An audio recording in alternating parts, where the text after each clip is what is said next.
नमस्कार व्यूअर्स, मैं हूं अमीश देवगन और आप देख रहे हैं देश का सबसे लोकप्रिय कार्यक्रम आर पार।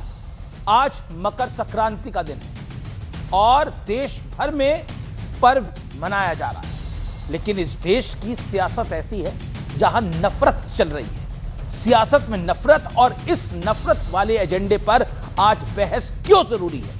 क्योंकि जमीयत उलेमा हिंद के अध्यक्ष मौलाना अरशद मदनी ने एक बेहद गंभीर मुद्दा उठा दिया है। वो कह रहे हैं कि आजादी के बाद कांग्रेस ने सांप्रदायिक ताकतों के साथ नरमी बरती, जिसके चलते ये ताकतें मजबूत हुई। अगर 1948 में महात्मा गांधी की हत्या के बाद उन्हें कुचल दिया जाता तो देश बर्बाद नहीं होता। अब दो बड़े सवाल हैं। पहला यह कि क्या देश आज बर्बाद हो गया है मदनी साहब के मुताबिक, और दूसरा बड़ा प्रश्न यह है कि महात्मा गांधी के हत्यारे को तो इस देश के कानून के मुताबिक फांसी की सजा दे दी गई। तो सवाल है कि मौलाना मदनी किन ताकतों की बात कर रहे हैं, और मदनी साहब बड़े दानिश्वर आदमी हैं। लेकिन आज इस बात की भी चर्चा करना जरूरी है कि नॉर्थ और साउथ की सियासत कर कौन बंटवारा पॉलिटिक्स कर रहा है, कौन नॉर्थ और साउथ में नफरत फैला रहा है। धर्म के आधार पर, जातियों के आधार पर, भाषा के आधार पर कौन नफरत वाली सियासत की चाल लगातार चल रहा है। तो आज इन्हीं तमाम मुद्दों पर तथ्यों और तर्कों के साथ होगी देश की सबसे बड़ी पॉलिटिकल डिबेट, नफरत की सियासत का धुरंधर कौन।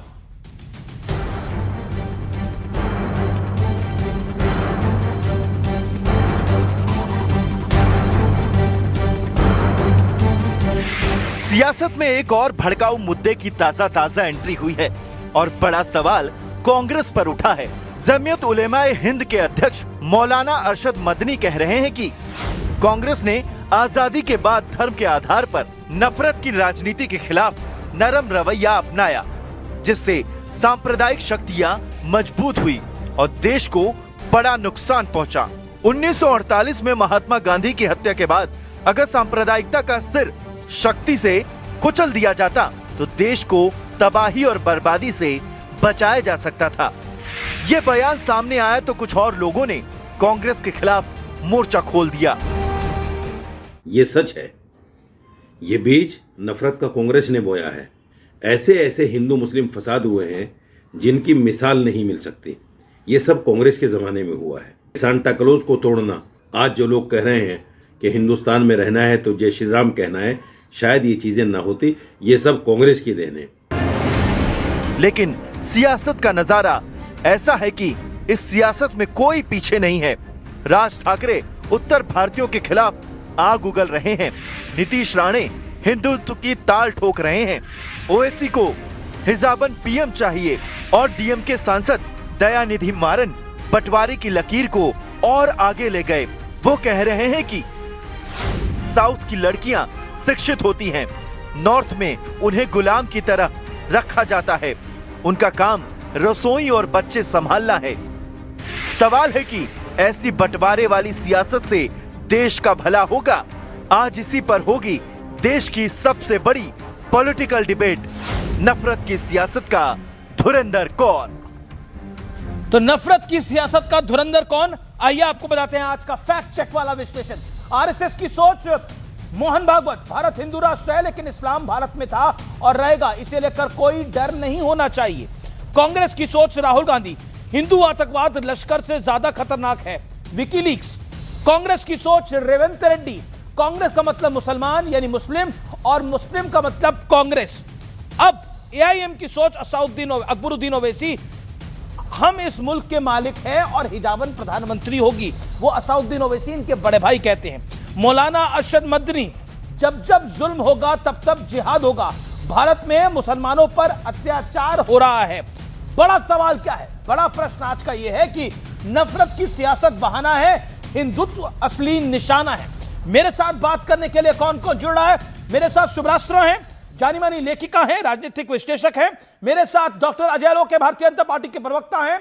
मेरे साथ विवेक श्रीवास्तव है, वरिष्ठ नेता हैं, लेफ्ट के, लंबे अरसे बाद आज आ रहे हैं, विदेश में थे। मेरे साथ फराज किदवई है, प्रवक्ता समाजवादी पार्टी के, उनका अभिनंदन है। मेरे साथ इस चर्चा के अंदर शादाब चौहान जुड़ेंगे, प्रवक्ता एआईएमआईएम के, उनका भी स्वागत है। अजय आलोक, अगर आरएसएस को 1948 में ही कुचल देते तो आज नफरत नहीं होती। नफरत की सूत्रधार संघ है, यह बयान आया है इनडायरेक्टली।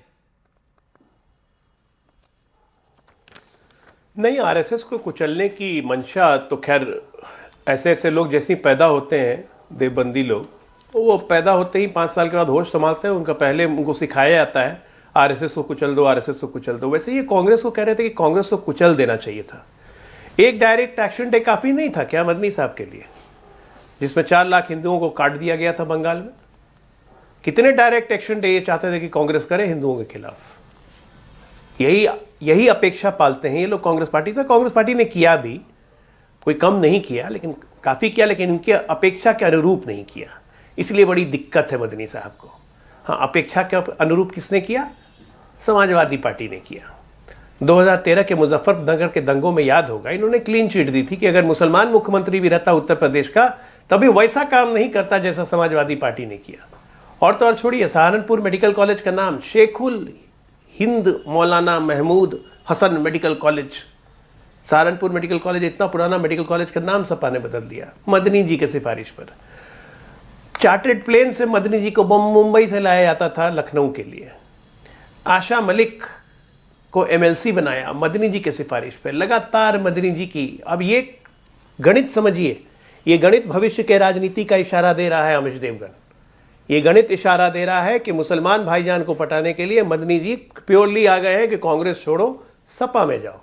ओके, ये आपका नैरेटिव है, ये आपका नैरेटिव है, लेकिन बीते 3 दिनों के अंदर क्या हुआ है, मैं रैप अप देता हूं। विवेक श्रीवास्तव, मैं आपके पास आता हूं। रैप अप ये है, हिजाबन प्रधानमंत्री बने इस देश की। रैप अप ये है कि इस देश के असली मालिक हम हैं, अकबरुद्दीन ओवैसी कहते हैं। रैप अप ये है, मदनी कहते हैं कि इस देश में नफरत सिर ही नहीं उठाती अगर 1948 में इसको कुचल दिया जाता। मायने क्या है इसके? नहीं, क्या गलत कहा है मदनी साहब ने? मदनी साहब ने जो कहा है उसको सही कॉन्टेक्स्ट में समझिए। नफरत के असली धुरंधर कौन है? कौन है जो सड़क पे लड़ाइयां लड़ी जा रही हैं हिंदू मुसलमानों के बीच में, एक दूसरे को टॉलरेट करके? कौन है धुरंधर? कोई देख के राजी नहीं कहा जाता है we are reinventing, we are, यही है, यही। अरे भाई, धुरंधर फिल्म है, लेकिन धुरंधर फिल्म अच्छा, एजेंडा फिल्म है। तुर्कमान गेट पे पुलिस से पथराव करने वाले अजय लोग विवेक पहली बार बोल रहे हैं, उनको 1 मिनट 40 सेकंड दीजिए, फिर आप बोलिएगा। सुनिए, डॉक्टर अजय आलोक, धुरंधर तो फिल्म है। एक second audio down, Ajay Alok, धुरंधर तो फिल्म है। अजय भाई सुनिए, 2.5 महीने विदेश में डॉक्टरिंग करने गए थे क्या, जो यहाँ पे वापस आए? ऑकलैंड शहर में, सुनिए, अभी 11 जनवरी की बात बता देता हूं। ऑकलैंड के अंदर एक नगर कीर्तन निकल रहा था सिखों का, और उसकी मुखालिफत की गई। खड़े हो गए बैनर लेकर के वहां पे लोग, और कहा this is New Zealand, this is not India. यह हाल हो गया है पृथ्वी पर हमारा। हर मुल्क के अंदर हिंदुओं को, सिखों को, बौद्धों को हमें टारगेट किया जा रहा है, हमें कम्युनल कहा जा रहा है। ये इमेज आपने बनाई है 11 साल में, क्योंकि यहां पे जब आप ये नफरत के धुरंधर बन जाते हैं और ये एजेंडा फिल्में और हर चीज में दिखाना कि इस्लाम गलत, मुसलमान गलत, मुगल गलत, रजिया सुल्तान गलत, तो फिर आप मुल्क को कहां ले जा रहे हैं? आप ये बताइए ना। मदनी साहब ने बिल्कुल सही कहा, strict action should have been taken. Congress की गलतियां रही हैं, कभी आप रसीदी टिकट जारी कर रहे हैं, कभी आप रिपब्लिक डे पे इन्वॉल्व कर रहे हैं। जो एक फॉर्मर प्रेसिडेंट ऑफ इंडिया है, जो कांग्रेस पार्टी के थे, प्रणब मुखर्जी, आप चले जाते हैं संघ के मुख्यालय पे, इसका मतलब all along you had a soft corner. Ghulam Nabi Azad जाते हैं मोदी साहब के साथ जफ्फी लगाने लग जाते हैं। What is this trying to be and what is the message you are giving? आपका आइडियोलॉजिकल क्लैरिटी होनी चाहिए थी। Okay, सुब्राष्ट्र, okay, I will get सुब्राष्ट्र। किसी भी संगठन को ओके, अजय आलोक भी कुछ कमेंट कर देते हैं। पहले Ajay Alok, then सुब्राष्ट्र, I will come to you. Okay, Ajay Alok, respond to this. Dhurandhar film भी गलत है, और आपने देश के हालात बड़े खराब कर दिए, विदेशों में भी खराब स्थिति कर दी है नफरत फैला के। विवेक शेज दिस। मुझे इन कम्युनिस्ट दोगलों को दिख रहा है, मुझे सामने केरल का चुनाव, इसीलिए कांग्रेस को भरपेट करके गाली दे रहे हैं। अभी केरल का चुनाव खत्म होना चाहिए, कांग्रेस इनकी माई बाप हो जाएगी। यही विवेक श्रीवास्तव थे ना जो कहते थे कि राहुल गांधी को देश का प्रधानमंत्री बनना चाहिए? यही थे ना जो कहते थे कांग्रेस अकेली पार्टी है जो देश को संभाल सकती है? आज कहते हैं कांग्रेस ने गलती किया। कांग्रेस नहीं कहेंगे, अभी केरल का चुनाव है, अभी नहीं कहेंगे। अभी करवा लीजिए कांग्रेस की तारीफ, अभी नहीं कहेंगे भाई, अभी केरल का चुनाव है ना, हम अभी नहीं कहेंगे। ये कांग्रेस इंडिया अलायंस को ये लोग देश को बेचने वाले लोग हैं। के रूप में लीड चीन के युद्ध के समय ये चीन का समर्थन करते हैं कांग्रेस को। उसमें ऐसे कांग्रेस के तलवे चाटेंगे, और आज कांग्रेस के लिए बोल रहे हैं। अरे इतने स्वार्थी लोग, ये बोल आप आपके अजय आलोक ये बोल आप ही के ले रहे हैं। घटक दल है भाई, कांग्रेस सबसे मेरे बड़ा कोई घटक ये दल है बोल नहीं इंडिया किए अलायंस हुए। का। लेफ्ट समर्थन दे सच्चाई रहा है तो उसको, ये है इंडिया कि अलायंस हिंदू एक है, अपनी लेकिन सहिष्णुता के कारण खड़ा है। आइडियोलॉजिकल और क्लीनिंग, हिंदू अगर aggressive होता है ना, तो ऐसे कांग्रेस में मदनी होनी कोई रहते चाहिए। नहीं यहाँ पर। हमारी तो अपील है कांग्रेस से कि अगर आइडियोलॉजिकली कंफ्यूज्ड और 50% अपील वाले पे आ लोग गए। जो संघ या हिंदुत्व की आइडियोलॉजी के समर्थक कांग्रेस में है, तुरंत निकाले जाए, और तभी राहुल गांधी आगे बढ़ पाएंगे, तभी कांग्रेस आगे बढ़ पाएगी। अरे तो बोल ही चुका है राहुल कांग्रेस गांधी के पार्टी, समर्थक में कांग्रेस राहुल मतलब गांधी मुसलमान, सेकुलर मुसलमान आदमी मतलब है, कांग्रेस, अब क्या आइडियोलॉजिकली दिक्कत बड़ी है? क्लियर है वो। नहीं, मुसलमान क्या होता है भाई, देश में आइडियोलॉजिकली 70 साल क्लियर है। सत्ता पे रही है सेकुलर का कांग्रेस, आइडियोलॉजी लेफ्ट क्या रही होता है? 35 साल। सेकुलर मुझे होता थोड़ी क्या ना है कि साहब? हिंदुओं ने हमें पसंद नहीं किया। 35 साल अगर हम बंगाल में रहे तो वहां के हिंदू हमें विवेक पसंद नहीं बाबू, करते सेकुलर थे। क्या होता ऐसे ही है? वोट कर रहे थे। या 10 साल सेकुलर मणिपुर में क्या होता है रहे, विवेक बाबू? त्रिपुरा में रहे, केरल में रहे। सेकुलर का मतलब होता है धर्मनिरपेक्ष। अरे सेकुलर क्या होता है बताएंगे? स्पिरिचुअलिटी को व्यक्तिगत रखें, आपके और ईश्वर के बीच की यात्रा है। सड़क के ऊपर आप धर्म को ना 120 करोड़ हिंदू अपनी स्पिरिचुअलिटी को इंडिविजुअल नहीं रखेगा। कान खोल के सुन लीजिए, 120 करोड़ हिंदू पूरे विश्व में अपनी स्पिरिचुअलिटी को अब इंडिविजुअल नहीं रखेगा, प्रदर्शित करेगा। इसलिए प्रदर्शित करेगा क्योंकि प्रदर्शित करना जरूरी है, 1947 एक में होना जरूरी है। और आपको नहीं पसंद है, हिंदू धर्म छोड़िए, भाग जाइए जब यहाँ देश से। आजाद हुआ, जब देश आजाद हुआ, 47 में एक बार डायरेक्ट एक्शन टेक कर लिया, आप दिमाग भूल जाओ। हिंदू अच्छा, थी। एक एक करके बोले 90% विवेक और आबादी अजय हिंदू जी, आप थी। दोनों एक एक करके बोले। ऑडियो डाउन करिए दूसरे का। विवेक आपका 30 सेकंड ऑडियो खोला हुआ है, अपनी बात 30 सेकंड रखिए, फिर अजय आलोक आपको दे रहा हूं 30 सेकंड। विवेक। अजय भाई 1947 में जब देश आजाद हुआ, 90% आबादी हिंदुओं की थी। 90% IAS, IPS, member parliament, clerk, सरकारी school teacher, railway ticket collector, XYZ। और हिंदू डॉक्टर ने प्राइवेट अस्पताल में हिंदू मरीज को लूटा, हिंदू शिक्षक ने हिंदू बच्चों को नहीं पढ़ाया, Hindu member parliament, IAS, IPS सब भ्रष्ट रहे। क्या यह प्रॉब्लम मुसलमानों की वजह से है? We need to improve. और ये टिकड़ा फोड़ देना कि मुसलमान गायब हो जाएगा, चला जाएगा तो देश पता नहीं क्या बन किसने जाएगा, बोला मुसलमान इनकी वजह गायब हो से देश जाएगा? पिछड़ा हुआ है। ये बिल्कुल गलत नैरेटिव है आपका। लेकिन ये RSS का ओके, narrative ही गलत है। अजय आलोक आपकी बारी। अब आप विवेक majority अपना में ऑडियो है। डाउन रखिएगा। अगर देश विवेक का पिछड़ा ऑडियो है, डाउन करिए। अजय आलोक विंडो में ही रखिए। अजय आलोक 40 सेकंड। बहुत अच्छी बात कही इन्होंने कि 1947 में हिंदू 90% था। आज जरा बताइए हिंदू 79% कैसे हो गया? 90 से 11% हिंदू कम कैसे हो गए? हिंदुस्तान से हिंदुओं को कौन भगा के ले गया? ये किसकी जिम्मेदारी है? और मुसलमान 10% से बढ़ के आज 18-19% कैसे हो गए? ये कैसे हुआ? इसी को तो डेमोग्राफी चेंज कहते हैं। और इसी के कारण तो मदनी जैसे लोगों की आवाज निकलती है। यही चीज अगर बांग्लादेश में, यही चीज अगर हो रहा है, यही चीज अगर NRC हम कहते हैं, यही डेमोग्राफिक मिशन हम कहते हैं, तो आग लगती है। उस वक्त दमाद लगने लगते हैं ये लोग।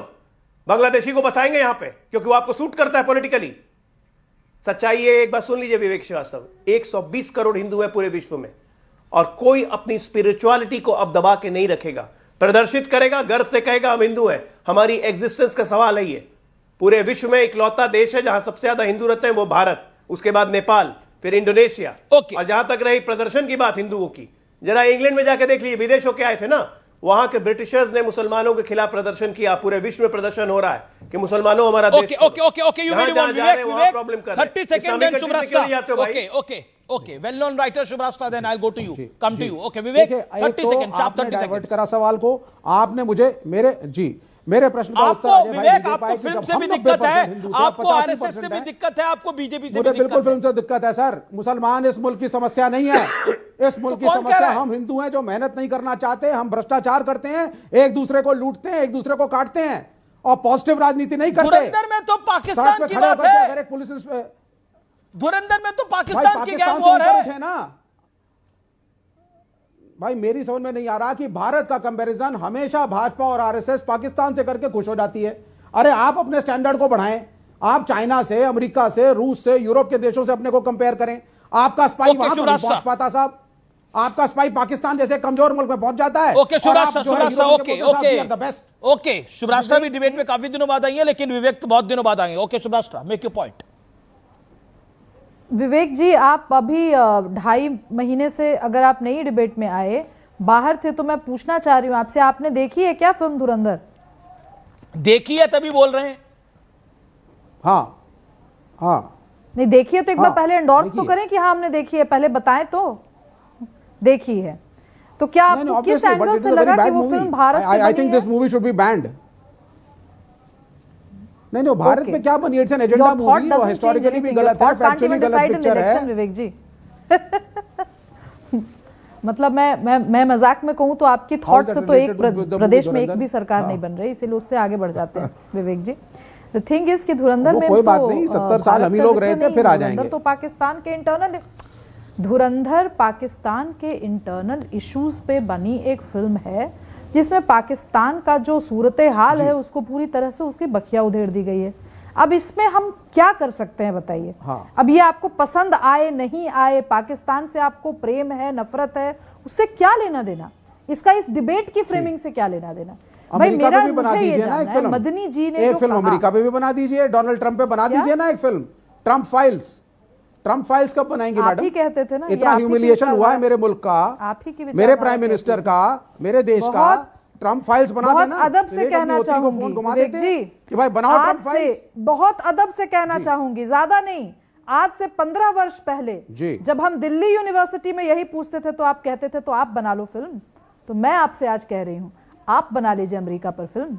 आपको पसंद नहीं आ रही धुरंधर, अब बनाइए ना, चाइना पर बनाइए, पाकिस्तान पे ही दोबारा फिल्म बना लीजिए, आपका अपने हिसाब से बनाइए और देखिए जनता कितना पसंद करती है बॉक्स ऑफिस। चलिए धुरंधर फिल्म का ये डायलॉग है, मैं बोल देता हूं, खुली ये आइडियोलॉजिकल वक्त की लड़ाई है। सबसे खूबसूरत बात ये है कि वो बदलता जरूर है। और यही बात जो विवेक आप बोला करते थे कि अगर आपको पसंद नहीं आता सॉफ्ट पावर को यूज करिए, फिल्म बनाइए। अब फिल्म बन गई, जब आपका मौका आए तो आप बनाइएगा, जब आपका मौका आए तो आप बनाइएगा। अब वक्त बदला हुआ है, अब वक्त बदला हुआ है। इस बदलते वक्त के साथ आपको भी बदलना थोड़ा थोड़ा तो पड़ेगा। वक्त की सबसे खूबसूरत बात यह है, ये बदलता जरूर है और बदला है, और बदला है हर दिशा में बदला है। 26/11 के संदर्भ में बदला है। 26/11 का अटैक हुआ था और हम हाथ पर हाथ धरे बैठे हुए थे।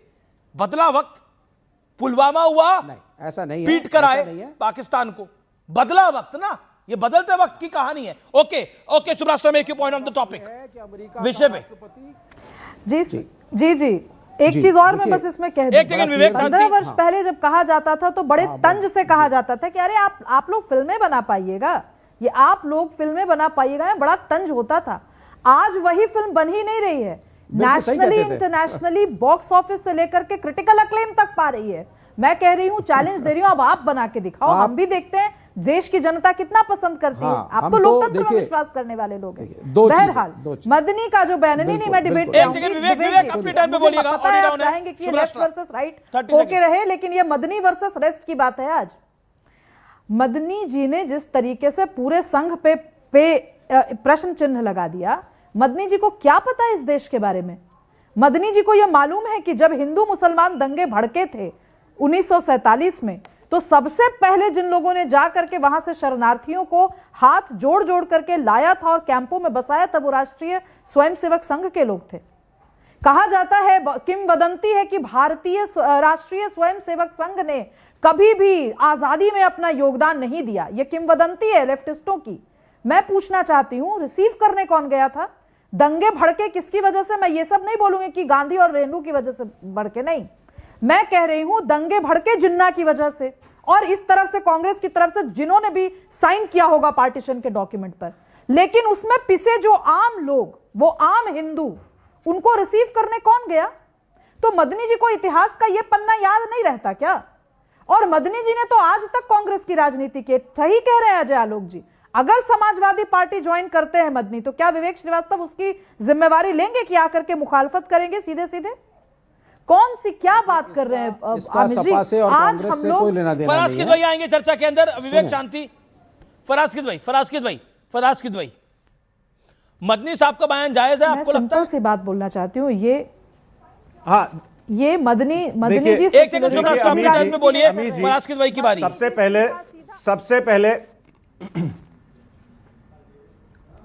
सबसे पहले तो मैं अपने दोस्त छोटे भाई अजय आलोक जी को आज बहुत बहुत बधाई दूंगा, और बधाई मैं इस बात को दूंगा कि अजय आलोक जी अब इस देश की लोकसभा या राज्यसभा के सांसद बन जाएंगे। पूछिए क्यों बन जाएंगे साहब, मैं उनको क्यों इतनी बधाई दे रहा हूं? वो इसलिए दे रहा हूं कि जिस तरह से अब मुसलमानों के खिलाफ इन्होंने आग उगलना शुरू की है, इनका प्रमोशन होना तय है। नीतीश राणे जब बोलता है मस्जिदों में घुस घुस के मारेंगे तो वो मंत्री बन जाता है। कपिल मिश्रा जब दंगे भड़काता है तो वो मंत्री बन जाता है। तो हमारे छोटे भाई अजय आलोक को अग्रिम बधाई। दूसरी बात, मुजफ्फरनगर दंगों की बात हुई। अमीर जी, मुजफ्फरनगर दंगों में अजय भाई, आपकी इंफॉर्मेशन के लिए मैं बता दूं कि द ओनली कन्विक्टेड एमएलए, उसका नाम था विक्रम सैनी। वो भारतीय जनता पार्टी का विधायक था जिसको कि माननीय न्यायालय ने उसको दंगों में शामिल होने के लिए सजा दी थी और उसकी विधायकी गई थी। जल्दी से गूगल करिएगा, आपको पता चल जाएगा। अच्छा, अब आ जाते हैं साहब के 1947 के बाद हुई। हाँ, मैं आ रहा हूं। देखिए मैं आ रहा हूं। देखिए, मदनी साहब ने जो बयान दिया है आपके जरिए, जो मुझे पता चला, शायद उसमें आरएसएस का नाम उन्होंने कहीं नहीं लिखा है। अमीर जी, लिखा है क्या उन्होंने? मैं अपनी जानकारी के लिए पूछ रहा हूं, मैंने पढ़ा नहीं ठीक से। क्या लिखा है उन्होंने? उन्होंने बोला 1948 के बाद ही कुचल दिया जाता तो अच्छा होता। का नाम लिया उन्होंने? बिना नाम लिए कहा है। हाँ, अब हमारी बहन शुभराष्ट्रा ये बोल रही हैं कि मदनी जी ने संघ के बारे में ये कहा। इसका मतलब ऑन अ लाइटर नोट मैं बोल रहा हूं, चोर की दाढ़ी में तिनका। डिबेट में लाइटर नोट क्या है? जो मदनी साहब ने बोला, मैं उसको रिलेट करना चाह रहा हूं। नहीं, आमिर जी, मैं जवाब दूंगी इसका। Okay, सुब्रास्ट्रा wants to reply. सुब्रास्ट्रा 30 second reply, 30 second time limit को फॉलो करिएगा। नहीं, अभी शुरुआत हुई है। अमीर जी, पहले तो मैं हाथ जोड़ करके मुसलमान धर्मगुरुओं से माफी मांगना चाहती हूं और मैं हाथ जोड़ करके समाजवादी पार्टी के प्रवक्ता से गुजारिश करती हूं कि मेरा सर कलम ना हो।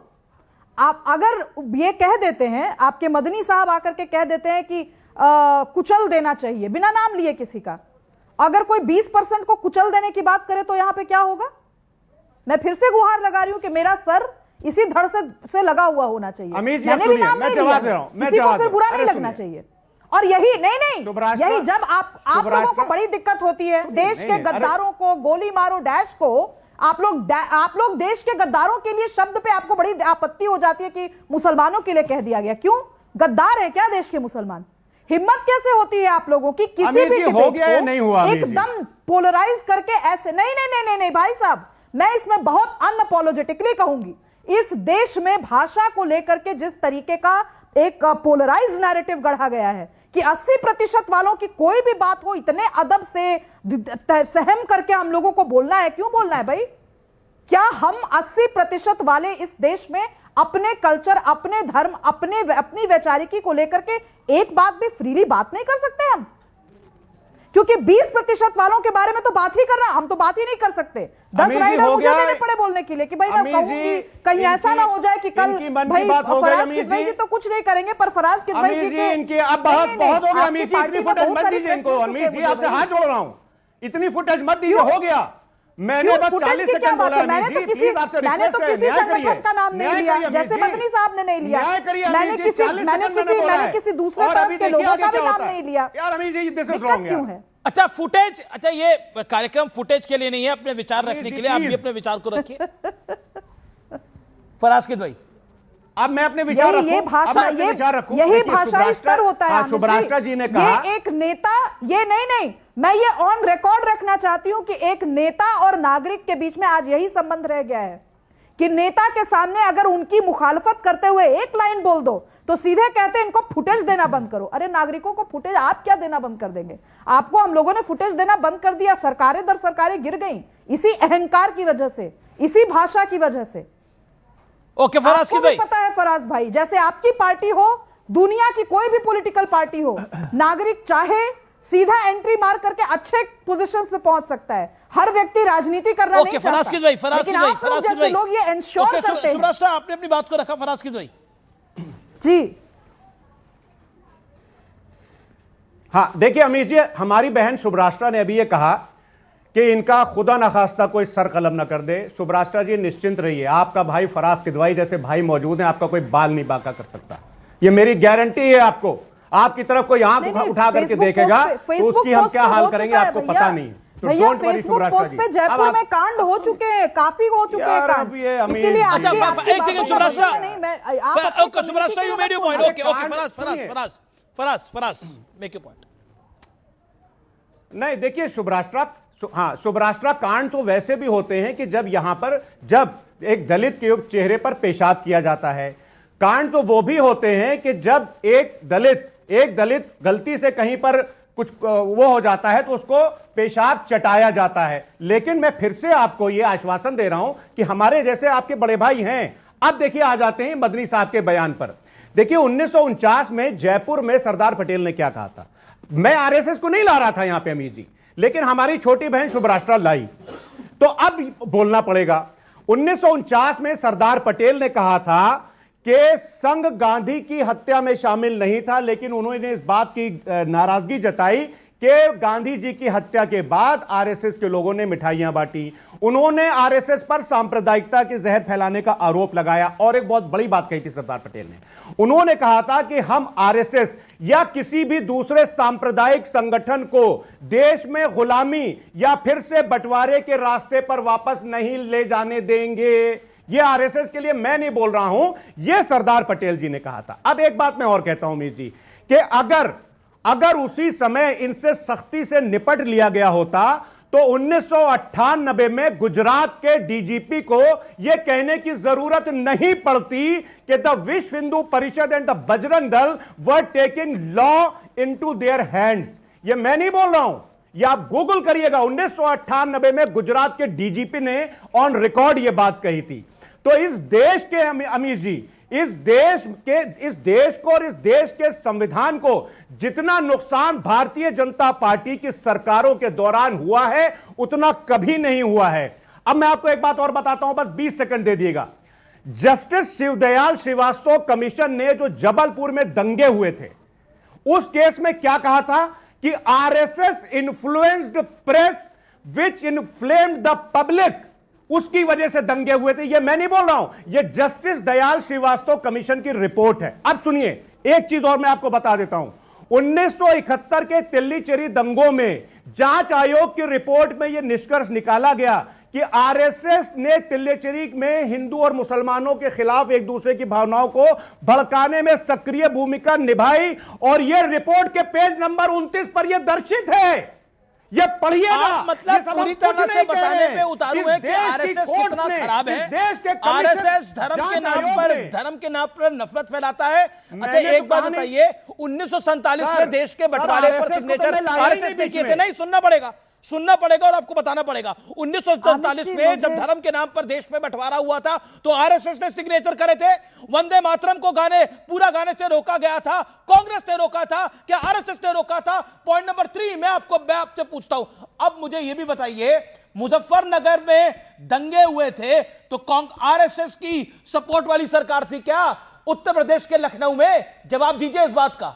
बताओ और कौन कौन से दंगे हुए थे? 84 के दंगे हुए थे इस देश के अंदर। सिखों का लोहड़ी और मकर संक्रांति के पर्व के दिन चल रहे हैं, सिखों का नरसंहार हुआ था। आरएसएस की समर्थन वाली सरकार थी क्या इस देश के अंदर? और उस 1984 के दंगे ने आज हिंदू और सिखों के बीच में एक बड़ी खाई पैदा कर दी। इसके लिए अगर कोई जिम्मेदार है तो तत्कालीन सरकार जिम्मेदार थी। और आपको लगता है ऐसा 1947 के अंदर फराज किदवई साहब जब देश का बंटवारा हुआ धर्म के नाम पर तो आरएसएस ने सिग्नेचर करे थे क्या?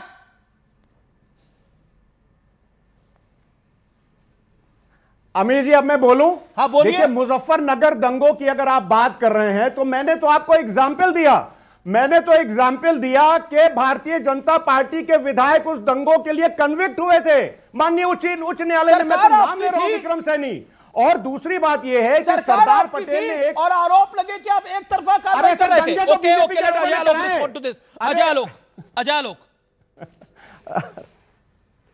मुजफ्फरनगर के दंगों के समय भाई साहब जब दंगे हो रहे थे तो अखिलेश यादव जी सैफई में नाच देख रहे थे। फिल्म सितारों का नाच, सैफई महोत्सव चल रहा था। आप तो वो महान पार्टी हैं, वो महान इंसान हैं जिसने कार सेवकों को गोलियां चलवाई। आप वो महान इंसान हैं जो बाबरी ढांचा गिरने के बाद आपके नेता खुलेआम दंगे करवा रहे थे मुसलमानों की तरफ से पूरे देश भर में। उत्तर प्रदेश में जिसमें आपके नेता पकड़े भी गए थे जब प्रेसिडेंट रूल लगा था, बाद में आपकी सरकार आई तो सब छूट गए, सब लाइन से छूट गए। मायावती जी की सरकार आई, मुलायम सिंह जी पे चार्जेस फ्रेम किए गए, मुलायम सिंह यादव मुख्यमंत्री बने, सारे चार्जेस गायब हो गए। आप तो वो व्यक्ति हैं जिसमें आजम खान पे केस लगा हुआ था दंगों का, आपने आजम खान पे केस हटा लिया। मुस्लिम आपको एक क्रोनोलॉजी बताता हूं। ये सब जितने लोक दल वाले थे अमीश 1970-60 के दशक में, ये सब राम मनोहर लोहिया के शिष्य, जेपी के शिष्य लोग जितने थे, इन सबको मुसलमान पूछता नहीं था। कांग्रेस मुसलमान को सोटती भी थी और सुहलाती भी थी। इमरजेंसी में सोटा तुर्कमान गेट पे, कैस्ट्रेशन करवाया, उसका सहला दिया, कभी शाहबानो ला के सहला दिया, कभी संविधान में सेकुलर घुसा के सहला दिया। कांग्रेस दोनों काम करती थी। 1989 में जब मंदिर मूवमेंट शुरू हुआ, पहली बार मुसलमानों का डेविएशन इन लोक दल वालों की तरफ हुआ, क्योंकि हिंदू लोग जितने थे इनके समर्थक, कांग्रेस के समर्थक, वो आज ही जा गए थे, कांग्रेस से थक हार के उन्होंने समाजवादी पार्टी को और बिहार में जनता दल को, सॉरी यूपी और बिहार दोनों में जनता दल था, उसको वोट दिया वीपी सिंह के प्रभाव में आके। तब पहली बार मुसलमानों को लगा कह रहे ये तो हमें लीड कर सकता है। उसके बाद लालू यादव को यहाँ ने अरेस्ट कर लिया है आडवाणी जी को, एक मुसलमानों में मूवमेंट बनी, अरे हमारा मिल गया मसीहा, बिहार में लालू, उत्तर प्रदेश में मुलायम।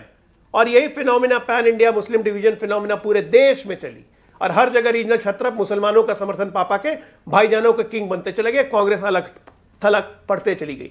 आज वही कांग्रेस ने वापस मुहिम चलाई है मुसलमानों के जोड़ने की, और आज देश का मुसलमान सोचता है कि देशव्यापी कोई लड़ाई लड़ेगा भाजपा से तो भाई कांग्रेस लड़ सकती है। इनकी परेशानी तो यहां है, इसलिए मदनी जैसे फ्रॉड लोग को सामने ला ला के भावनाएं भड़काते मुसलमानों की नहीं, समाजवादी पार्टी तुम्हारा भला कर सकती है और कुछ नहीं। एआईएमएम क्या कर रही है? यही तो कर रही है। मुसलमानों का अकेला नेता मैं हूं, मुस्लिम लीग बनाना चाहते हैं। सरदार पटेल की बात करते हैं फयाफरा साहब, 1950 में कॉन्स्टिट्यूएंट असेंबली में जब मोहम्मद इस्माइल ने कहा था कि मुसलमानों को शरिया फॉलो करने दिया जाए, तब सरदार पटेल के क्या बोलते हैं?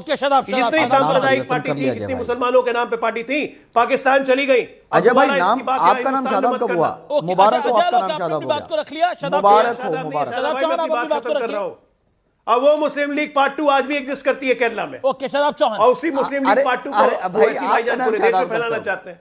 आप मुबारक हो, आप शादाब हो गए। मुबारक हो अजय भाई, आपके समय में नहीं बोलूंगा मैं। Let me complete. बोलिए शादाब बाबू अपनी बात को। आज चौहान भी हो गए, चलिए देखिए पूरा नाम बोल दिए तब चौहान भी हो गए। हाँ बिल्कुल गर्व है, हाँ बिल्कुल गर्व है। अजय भाई ने बहुत सारी बातें कही, मुझे उससे एतराज़ नहीं, लेकिन मुझे एक आपत्तिजनक भाषा का इन्होंने इस्तेमाल किया। इन्होंने मदनी साहब को फ्रॉड कहा। मौलाना अरशद मदनी साहब हमारे बुज़ुर्ग हैं, आलिम दीन हैं और हम सब उनका एहतराम करते हैं और देश भर में उनको एक रेस्पेक्ट दी जाती है, चाहे वो पक्ष के लोग हों या विपक्ष के लोग हों। वैचारिक मतभेद होना अलग बात है, लेकिन शब्दों की मर्यादा नहीं जानी चाहिए। दूसरी बात, आरएसएस और कांग्रेस का मैं कनेक्शन बताना चाहता हूं। सिर्फ 1925 में जब कांग्रेस बनी, जो हेगडेवार जी ने बनाई, हेगडेवार जी विदर्भा रीजन के सचिव थे कांग्रेस पार्टी के। उसके बाद जो जनसंघ बनी तो श्यामा प्रसाद मुखर्जी साहब जो थे नेहरू कैबिनेट के मिनिस्टर थे, और जितने भी फसाद हुए और सब चीज हुए, जितने लोग गए, 10 से ज्यादा मुख्यमंत्री हिमंता बिस्वा जो हैं, जो आज मुसलमानों के खिलाफ जहर उगलते हैं, वो कांग्रेस पार्टी में थे, लेकिन राहुल गांधी जी ने उनको कुत्ते का बिस्किट खिलाया, वो मुसलमानों के खिलाफ जहर उगलने लगे। एक दिन में विचारधारा नहीं बदलती। अगर मैं कल को पार्टी भी बदल दूंगा, मेरी विचारधारा थोड़ी बदल जाएगी। तो ये जितने बीजेपी में नेता आए हैं कांग्रेस में आने के बाद जहर उगलते हैं, ये सब के सब जहर जो है वो कांग्रेस से सीख करके आए हैं। और आरएसएस ने कांग्रेस को बूढ़ी मां मान करके छोड़ दिया और अपनी बीजेपी को अपना लिया। आरएसएस, बीजेपी और कांग्रेस में कोई फर्क नहीं है, एक सिक्के के दो रुख हैं, और इन्होंने मिलकर के दंगे फसाद के नाम पर सारे षड्यंत्र को रचा है और मुसलमानों के लिए दोनों के दोनों ने विवेक काउंटर पॉइंट। ओके विवेक किसने गिरी? एक लाइन बोलूंगा, एक लाइन शादाब के लिए, एक लाइन। बोलिए अजय लोग बोलिए एक लाइन। अगर कांग्रेस, आरएसएस, बीजेपी एक ही है तो एआईएमएम और समाजवादी पार्टी, इनको तो गठबंधन में होना चाहिए। यूपी में कर रहे हैं गठबंधन, अनाउंस कर दें, मिलकर लड़ ले चुनाव। ओके विवेक कांग्रेस और बीजेपी एक ही है, दोनों आरएसएस के। ओके विवेक, शादाब चौहान की थ्योरी से आप एग्री करते हैं? ओके विवेक, okay new angle. Okay Shadab versus विवेक में क्यों पॉइंट? नहीं जी नहीं मैं इस बात से बिल्कुल भी सहमत नहीं हूं। कमियां हैं और मैं नहीं सुनिए, और एक तो सबसे पहली चीज़ है, ठीक है इन्होंने बिल्कुल सही कहा कि 100 से ऊपर जो मेंबर पार्लियामेंट है बीजेपी में वो कांग्रेस या अन्य पार्टियों से आए हैं, और ये एक चिंता का विषय ज़रूर है। लेकिन ये कहना कि कांग्रेस संघ से मिली हुई है, कांग्रेस आइडियोलॉजिकली सेकुलर नहीं है, ये एब्सोल्युटली गलत है। हमारी कांग्रेस के साथ एज अ लेफ्टिस्ट मुखालिफत राय रही है। हमारी पहली सरकार 1950 के दशक में नेहरू जी ने हटाई। आरएसएस ने 50 साल जब तिरंगा नहीं लहराया तो कितने नोटिस दिए गए? सर वेट कितने सुनिए। नोटिस दिए गए आप आरएसएस मेरी के बात लोगों सुनिए, को? एक मिनट जरा मेरी बात को सुनिए। आपने नहीं गोडसे सर, को बिल्कुल फर्स्ट टोटली टेररिस्ट बिल्कुल ऑफ गलत है आपकी बात। इंडिपेंडेंट आप ये इंडिया कह क्यों नहीं सकते हैं, डिक्लेयर आप मदनी साहब ने, सुनिए आप मदनी साहब को गलत इंटरप्रेट कर रहे हैं। मदनी साहब ने ये नहीं कहा है कि कांग्रेस सेकुलर नहीं है, मदनी साहब ने ये नहीं कहा है कि कांग्रेस संघ के साथ है, मदनी साहब ने ये कहा है कि कांग्रेस के मदनी अंदर जो साहब ने wrong आईना elements हैं, दिखा दिया कि they should have been Congress और crushed बीजेपी long time मिले हुए back। हैं, संघ के इशारे पे मदनी काम साहब करते ने हैं और मदनी साहब ने एमआईएम कांग्रेस ऐसा नहीं को- कहा है मदनी साहब ने। सबको expose और ये कर डिबेट रहे हैं। हिंदू communal मुसलमान कहा नहीं है। ओके। बिल्कुल नहीं कहा है, एब्सोल्युटली नॉट। और कांग्रेस एक सेकुलर पार्टी है। हिंदू- कम्युनिस्टों के कहने पे 42nd अमेंडमेंट में सेकुलर और सोशलिस्ट सब फिर से रिट्रीट किया गया, क्योंकि जो कांग्रेस के मूलभूत कहने पे। आत्मा थी अंबेडकर के कॉन्स्टिट्यूशन की, जिसके अंदर सारे के सारे शदाब चौहान ने सेकुलर कहा थे, आर्टिकल उसको 341 रिट्रीट करना, क्योंकि 30 सेकंड। शदाब चौहान, आप मुझे विवेक जी, मैं आपको ये चैलेंज विवेक, कर रहा hold हूं, on। कांग्रेस और आप दोनों के दोनों जवाब दे दें कि क्या हेड्डेवार जी आपकी कांग्रेस के सेक्रेटरी विदर्भा के थे या नहीं थे? श्यामा प्रसाद मुखर्जी जी आप नेहरू कैबिनेट के मिनिस्टर थे नहीं थे? हेमंत शदाब आपकी जब पार्टी में देश थे या आजाद नहीं हुआ थे? था, जब आपके देश आजाद बीजेपी हुआ में था जो तो आप कोई 10 खास प्रवक्ता हैं, पॉलिटिकल पार्टियां नहीं थी, अधिकतर कांग्रेस ही थी। लेकिन जब कांग्रेस परिवारवाद की तरफ बढ़ती गई, सर- पार्टियां बनती गई। जब श्यामा प्रसाद मुखर्जी डिसएग्री विचार- करते वो निकले, विचार डॉक्टर कहां से बी आर आया? अंबेडकर निकले विचार कांग्रेस से, कहां- और डॉक्टर हिंदुत्व का अंबेडकर विचार कहां से आया?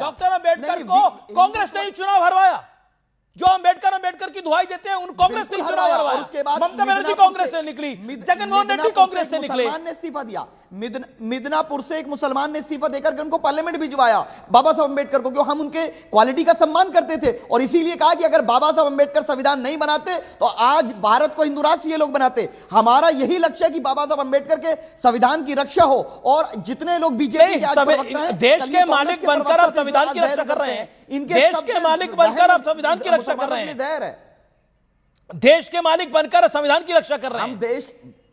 देश तो सबका है ना, मालिक कौन हो सकता है हर इस देश भारतीय का? नागरिक सबका है। देश तो देश के मालिक हम हैं। देश सबका है। नहीं, ये थोड़ी बोला देश सबका है, बोला देश के आप मालिक बिल्कुल हम हम हैं, हैं। हम किराएदार नहीं है, मालिक देश के है। मालिक हम हैं। फिर तो ये देश के मालिक हम दूसरी हैं, तरफ ये से बयान आएगा ये कि देश के हमारा मालिक है। हम हैं। और इसकी रक्षा करना जिम्मेदारी हमारी है। ओके ओके, अजय आलोक, देश की रक्षा करने की जिम्मेदारी हमारी अजय है। आलोक, और हम जब अजय ऑपरेशन आलोक को ऑडियो सिंदूर हुआ खोलिए। तो ओवैसी साहब ने ओके, आपको ये पता होना चाहिए कि 1946 में जब नेहरू जी की 1946 में जब नेहरू जी ने क्राउन प्रिंस की सौगंध लेके प्रधानमंत्री पद की शपथ ली थी, ब्रिटिश क्राउन की शपथ लेके, तो उसमें यह नियम था कि वो नेशनल गवर्नमेंट थी जिसमें हर पार्टी का नुमाइंदा होगा। इसलिए श्यामा प्रसाद मुखर्जी थे, अपनी मर्जी से नहीं थे, वो एक नेशनल गवर्नमेंट थी और वो किसी की चुनी हुई सरकार नहीं थी।